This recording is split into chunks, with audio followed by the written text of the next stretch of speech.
38 ತಿಂಗಳ ವೇತನ ಬಾಕಿ, 38 ತಿಂಗಳ ವೇತನ ಬಾಕಿ ಹಾಗೂ 1/1/24ರಿಂದ ನಮ್ಮ ವೇತನ ಹೆಚ್ಚಳದ ಬಗ್ಗೆ ಚರ್ಚೆ ನಡೆಯಿತು.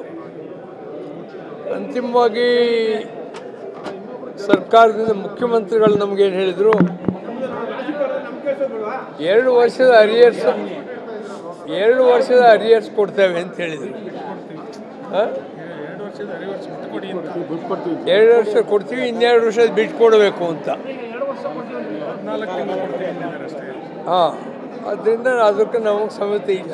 ನಮಗೆ 38 ತಿಂಗಳ ಅರಿಯರ್ಸ್ ಬರಬೇಕು. ಇನ್ನು 1/1/24ರ ವೇತನ ಹೆಚ್ಚಳದ ಬಗ್ಗೆ ಯಾವುದೇ ಕಮಿಟ್ಮೆಂಟ್ ಅವ್ರದ್ದು ಇಲ್ಲ. ಆದ್ದರಿಂದ ನಮಗೆ ಅದು ಸಮಾಧಾನವಾಗಿಲ್ಲ. ನಾಳೆ ಬೆಳಗ್ಗೆಯಿಂದ ನಮ್ಮ ಸ್ಟ್ರೈಕ್ ನಡೀತದೆ. ಮಾತುಕತೆಗಳು ಒಪ್ಪಂದ ಯಾವುದೂ ಆಗಲಿಲ್ಲ. ನಮಗೂ ಯಾವುದು ಇದೆ 50% ಅರಿಯರ್ಸ್ ಕೊಡ್ತೀವಿ ಅಂತ ಶ್ರೀನಿವಾಸ ಮೂರ್ತಿ ಕಮಿಟಿ ರೆಕಮೆಂಡ್ ಮಾಡಿದೆ.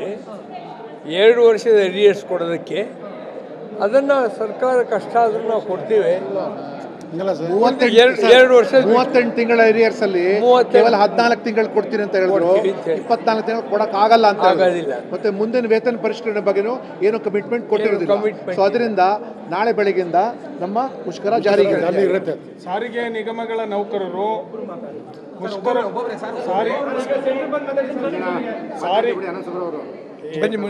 ಮಾತಾಡಿ, ನೀವು ಬನ್ನಿ. 38 ತಿಂಗಳ ಕಾಲದ ಅರಿಯರ್ಸನ್ನು ಕೊಡಬೇಕು. 1/1/24ರಿಂದ 25% ವೇತನ ಹೆಚ್ಚಳ, 31% DAನ ಮರ್ಜ್ ಮಾಡಿ ವೇತನ ಶ್ರೇಣಿಯನ್ನು ನಿಗದಿ ಮಾಡಬೇಕು ಅಂತಕ್ಕಂಥ ಬೇಡಿಕೆ ಪತ್ರವನ್ನು ರಾಜ್ಯದ ಮುಖ್ಯಮಂತ್ರಿಯವರಿಗೆ ಮುಷ್ಕರದ ನೋಟಿಸ್ ಸಂದರ್ಭದಲ್ಲಿ ಕೊಟ್ಟಿದ್ದೀವಿ. ರಾಜ್ಯ ಸರ್ಕಾರಕ್ಕೆ, ಆಡಳಿತ ವರ್ಗಕ್ಕೆ 1/1/24ರಲ್ಲಿ ಕೊಟ್ಟಿದ್ದೀವಿ. ಅಂದರೆ 18 ತಿಂಗಳ ಕಾಲ ಕಳೆದಿದೆ. ಅವರು ಇವತ್ತ ಕೊನೆಯ ಸಂದರ್ಭದಲ್ಲಿ ಕರೆದು ಶ್ರೀನಿವಾಸ ಮೂರ್ತಿಯವರು ಏನು ಅರಿಯರ್ಸಿಗೆ ಸಂಘಟನೆಗಳ ಜೊತೆ ಮಾತನಾಡಿ ಸರ್ಕಾರ ಎಷ್ಟು ಅನುದಾನ ಕೊಡಬೇಕು ಅಂತೇಳಿ ಹೇಳಿದ್ರು, ಅದರಲ್ಲಿ ಅವರು 14 ತಿಂಗಳ ಕಾಲ ಮಾತ್ರ ಅವರು ಶಿಫಾರಸು ಮಾಡಿದ್ದಾರೆ. ಅಂದರೆ 1/1/22ರಿಂದ 28/2/2023ವರೆಗೆ 14 ತಿಂಗಳ ಕಾಲ ಅರಿಯರ್ಸನ್ನು ಕೊಡಿ, 700ರಿಂದ 800 ಕೋಟಿಯನ್ನು ಅಂತ ಅದರಲ್ಲಿ ಹೇಳಿದ್ದಾರೆ. ಅದನ್ನು ಕೊಡ್ತೀವಿ ಅಂತಕ್ಕಂಥ ಮಾತನ್ನು ಅವ್ರು ಹೇಳಿದ್ದಾರೆ. ನಾವು ಒಪ್ಪಿಲ್ಲ, ಒಪ್ಪೋದು ಇಲ್ಲ.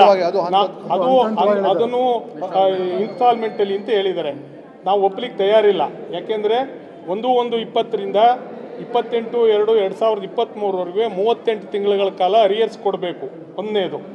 ಎರಡನೇದು 1/1/24ರಿಂದ ವೇತನ ಪರಿಷ್ಕರಣೆ ಆಗಬೇಕು. ಮಾನ್ಯ ಮುಖ್ಯಮಂತ್ರಿಯವರು ವೇತನ ಪರಿಷ್ಕರಣೆ ಬಗ್ಗೆ ಬಾಯಿ ಬಿಡಲಿಕ್ಕೆ ತಯಾರಿಲ್ಲ.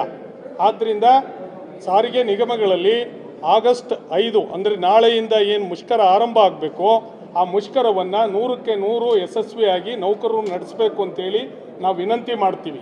ಒಂದು ವೇಳೆ ಸರ್ಕಾರ ಪುನಃ ಮಾತುಕತೆ ಕರೆದರೂ ಕೂಡ ನಾವು ಭಾಳ ಸ್ಪಷ್ಟವಾಗಿ ಹೇಳಿದ್ದೀವಿ ಮುಖ್ಯಮಂತ್ರಿಯವರಿಗೆ, ಮುಷ್ಕರ ಮುಂದುವರಿಯುತ್ತೆ. ನಾವು ಪ್ರಜಾಸತ್ತಾತ್ಮಕ ಪ್ರಕ್ರಿಯೆಗೆ ಬದ್ಧ ಇದ್ದೀವಿ. ಆದರೆ ಮುಷ್ಕರ ನಡೆಯುವಾಗಲೇ ಮಾತುಕತೆ ಆಡಿ. ಯಾಕೆ ಅಂದರೆ ನೀವು 18 ತಿಂಗಳು ಕಾಲಾವಕಾಶ ಕೊಟ್ಟಿದ್ವಿ, ನೀವು ಇವತ್ತು ಕರೆದು ಮಾತನಾಡೋದು ಸರಿಯಿಲ್ಲ ಅಂತ ಅಂಶವನ್ನು ಹೇಳಿದ್ವಿ. ಅದರಿಂದ ಸಾರಿಗೆ ನಿಗಮಗಳ ನೌಕರರು ಏನು 1,15,000 ಜನ ಇದ್ದಾರೆ, ಎಲ್ಲರೂ 100ಕ್ಕೆ 100ರಷ್ಟು ನೀವು ಮುಷ್ಕರವನ್ನು ಯಶಸ್ವಿ ಮಾಡಿ ನಿಮ್ಮ ಹಕ್ಕುಗಳನ್ನು ಉಳಿಸ್ಕೋಬೇಕು. 4 ವರ್ಷಕ್ಕೊಮ್ಮೆ ಆಗ್ತಕ್ಕಂಥ ವೇತನ ಪರಿಷ್ಕರಣೆ ಅವಧಿ ಏನಿದೆ ಅದನ್ನು ರಕ್ಷಣೆ ಮಾಡ್ಕೋಬೇಕು. 1/1/24ರಿಂದ ವೇತನ ಹೆಚ್ಚಳ ಆಗಬೇಕು. 31% DA ಮರ್ಜ್ ಆಗಿ ವೇತನ ಪರಿಷ್ಕರಣೆ ಆಗಬೇಕು. 38 ತಿಂಗಳ ಕಾಲ ಕೂಡ ಅರಿಯರ್ಸನ್ನು ಕೊಡಬೇಕು ಅಂತಕ್ಕಂಥ ಹಿನ್ನೆಲೆಯಲ್ಲಿ ನಮ್ಮ ಜಂಟಿ ಕ್ರಿಯಾ ಸಮಿತಿ ಮುಷ್ಕರವನ್ನು ಮುಂದುವರಿಸಿ ಅಂತ ಹೇಳಿ ನೌಕರರಲ್ಲಿ ಮನವಿ ಮಾಡ್ತಾ ಇದ್ದೀವಿ.